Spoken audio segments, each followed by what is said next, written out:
Hey everyone! This is a quick reminder to subscribe and hit that like button. It lets me know that you are enjoying my content. Also, feel free to drop your suggestions for future stories in the comments below. Thank you for listening, and let's dive right in.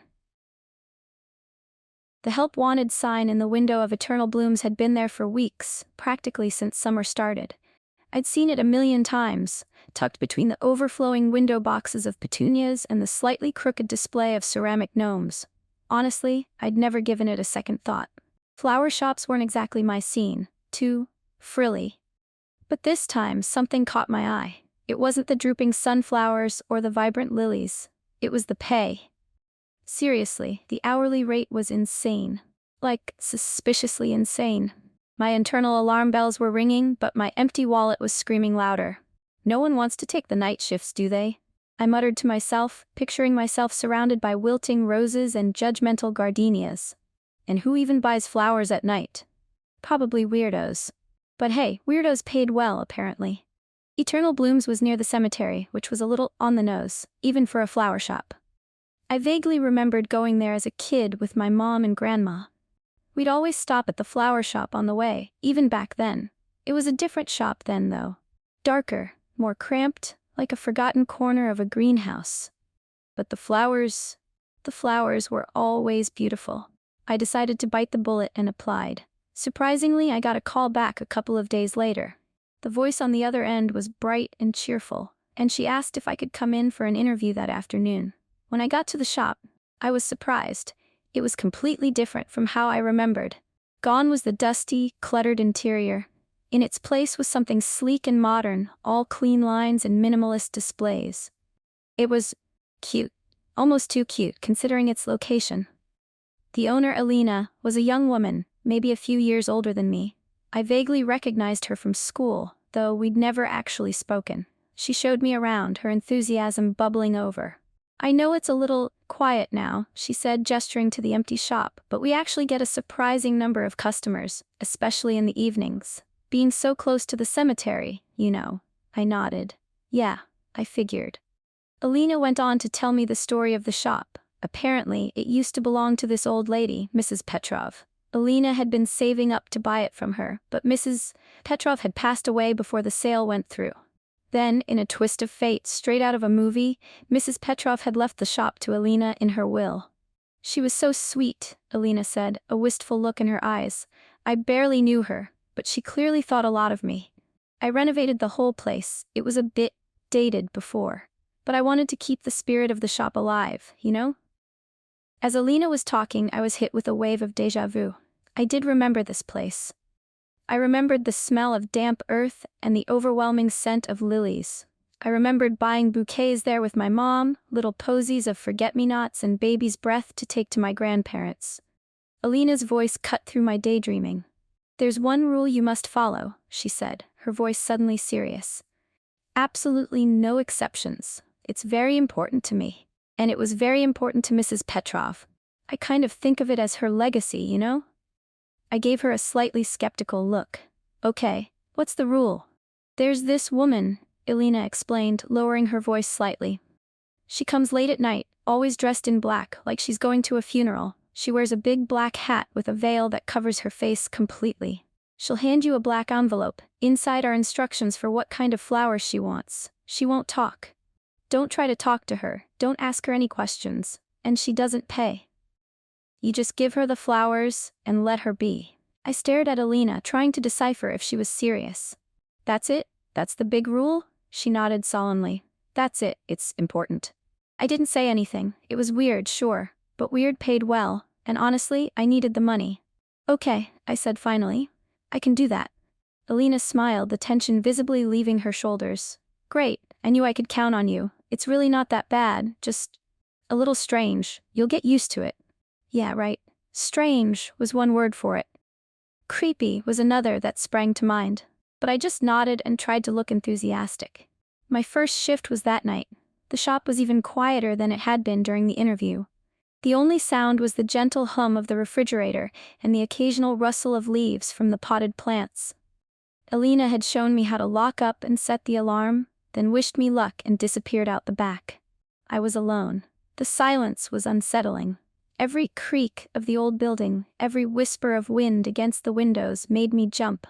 I busied myself straightening displays and wiping down the counter, trying to keep my mind off the inevitable. The woman in black. Around 11, the bell above the door jingled, a tiny, almost delicate sound that sliced through the quiet. My heart pounded in my chest. I turned around, and there she was. Just like Alina had described, she was a figure shrouded entirely in black. A long coat, a dress that pooled around her feet, long gloves that disappeared into the sleeves of her coat, and the hat. A wide-brimmed black hat with a heavy veil that completely obscured her face. I couldn't see a single inch of skin. She moved with a slow, deliberate grace that was almost hypnotic. She didn't speak, didn't make a sound. She simply extended a gloved hand, holding out a black envelope. I took it, my fingers brushing against hers for a fleeting moment. Her skin, even through the glove, felt cold. I quickly broke the seal on the envelope and unfolded the crisp paper inside. It was a short, handwritten note. 4 pink roses, it read. I turned to the refrigerated section, my eyes scanning the rows of colorful blooms. Pink roses. Okay, not too weird. Pink roses were for friendship, right? A little odd for a funeral maybe, but who was I to judge? I selected 4 perfect pink roses, their velvety petals unfurling like delicate secrets. I wrapped them in tissue paper and tied them with a simple black ribbon, trying to ignore the woman's unwavering gaze. When I was finished, I turned back to her. She was still standing there, as motionless as a statue. I held out the bouquet. She took it, her gloved fingers closing around the stems.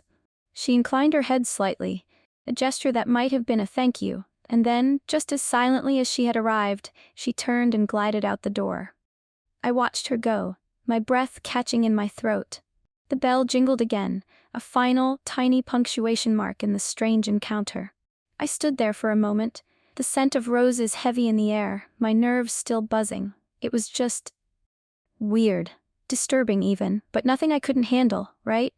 Just a strange lady with a strange request. I tried to rationalize it, to tell myself it was just a job, just another weird night shift. But a shiver ran down my spine. I had a feeling this was just the beginning. And I was right. The woman in black became a regular fixture of my nights at Eternal Blooms. She'd arrive like clockwork, a silent, shadowy figure slipping through the door just after 11. Each time she'd present me with a black envelope, each containing a different, brief message. Sometimes it was the same, 4 pink roses. Other times it was slightly different, 6 pink roses, or 8. Once it was poppies, bright red poppies, which I learned were often used for remembrance. The requests were always simple, always specific. Weeks passed. The novelty, if you could call it that, wore off. The fear, however, didn't. Every time the bell jingled, my heart would jump. I'd watch her glide in, that silent, unsettling figure, and I'd feel a chill crawl up my spine. I got used to the routine, the ritual, the envelope, the flowers, the silent exchange, but I never got used to her. I started to develop a strange sort of curiosity about her. I knew nothing about her. Alina's story about Mrs. Petrov and the arrangement they'd had was all I had. But who was she? Why did she always wear black? Why the veil? What was her story? I'd find myself staring at her as she walked away, trying to catch a glimpse of something, anything, beneath the heavy veil. But I never could. She was a mystery wrapped in shadows, and I was starting to become obsessed with unraveling it. One late August night, the familiar jingle of the bell announced her arrival. I braced myself, took a deep breath, and plastered on my best customer service smile, even though she never saw it. She held out the usual black envelope. I took it, my fingers brushing against hers again. Still cold, always cold.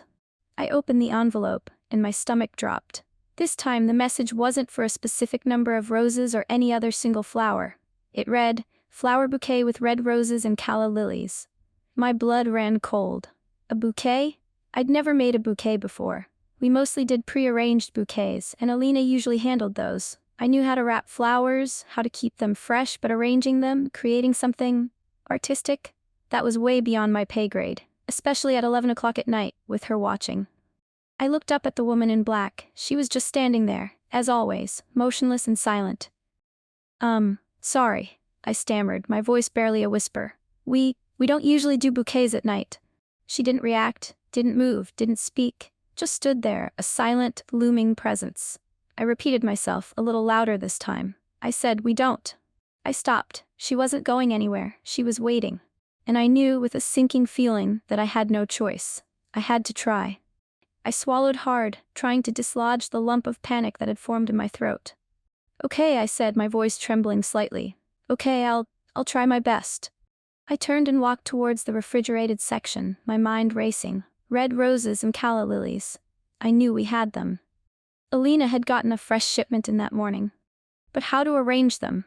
I vaguely remembered seeing Alina work, the way she'd carefully select each flower, the way she'd weave in greenery and accents.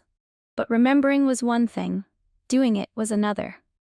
I gathered the roses and lilies, their vibrant colors a stark contrast to the darkness that surrounded them. I found some sprigs of baby's breath and some ferns to add some texture. I carried them over to the small work table in the back of the shop, the woman in black following me with her silent, unnerving presence. I laid the flowers out on the table, took a deep breath, and began to work. I started with the roses, placing them in the center of the arrangement, their velvety red petals unfurling like tiny flames. Then I added the calla lilies, their elegant white trumpets curving gracefully around the roses. I tried to mimic what I'd seen Alina do, adding the baby's breath and ferns to fill in the gaps and create a balanced shape. It was harder than it looked. I fumbled with the stems, pricked my fingers on thorns, and struggled to keep the arrangement from falling apart. All the while, I could feel the woman's eyes on me. Or rather, I could feel the presence of her eyes. I knew she was watching, observing every clumsy move I made. Minutes ticked by. The silence in the shop was deafening, broken only by the occasional snip of my scissors and the rustle of the flowers. I was so focused on what I was doing that I almost forgot about her. Almost. Then, something shifted. I'm not sure what it was, but I felt it. A subtle change in the atmosphere. I glanced up. The woman in black was still standing there, but something was different. Her head was tilted slightly upwards. The veil, which had always completely obscured her face, seemed to have shifted a bit. I could see something, a glimpse of her chin, pale and sharp. I continued working, my hands now shaking slightly. I was almost finished, just a few more touches. As I placed the final sprig of baby's breath, I looked up again.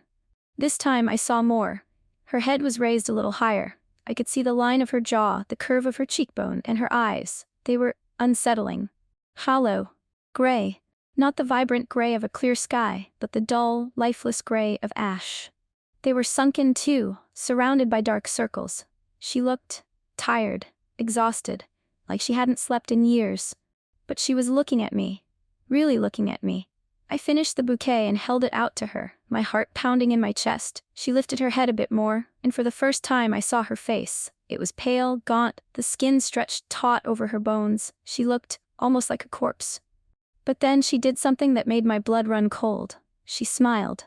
A small, tired smile that barely touched her lips, and she mouthed 2 words. Thank you.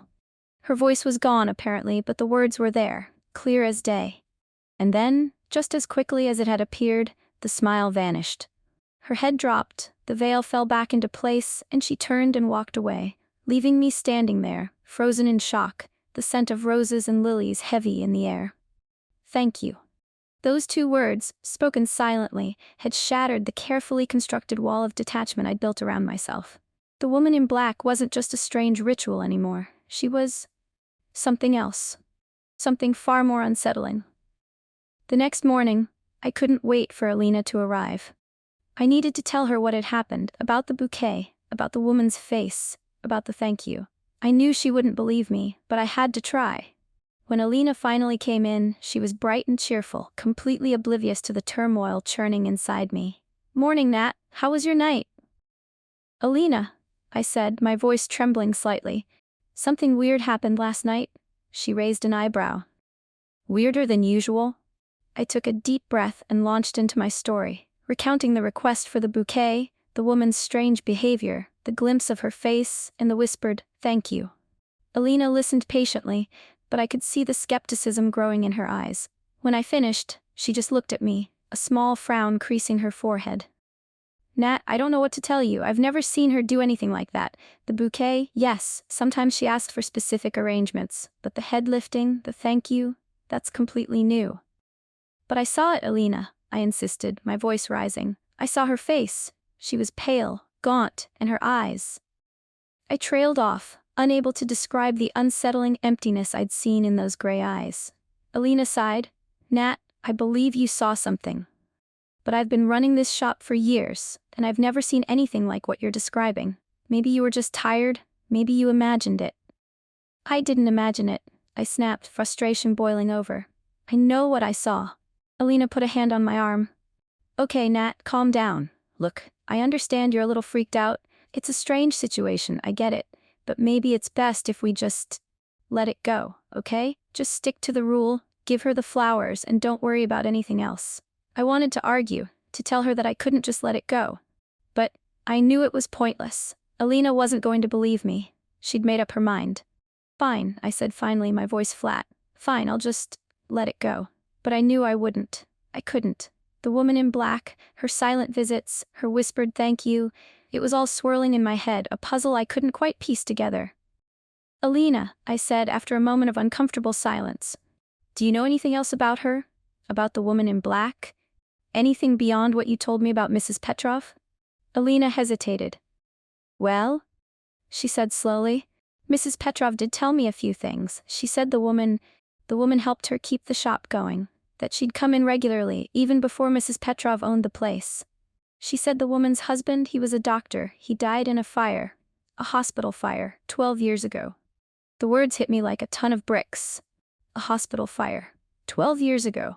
I remembered that fire. I was just a kid, but I remembered it. It was a huge tragedy, the whole town was shaken by it. And my grandparents, they were in that hospital. My grandfather was recovering from surgery, and my grandmother was staying with him. They died in that fire. My breath hitched.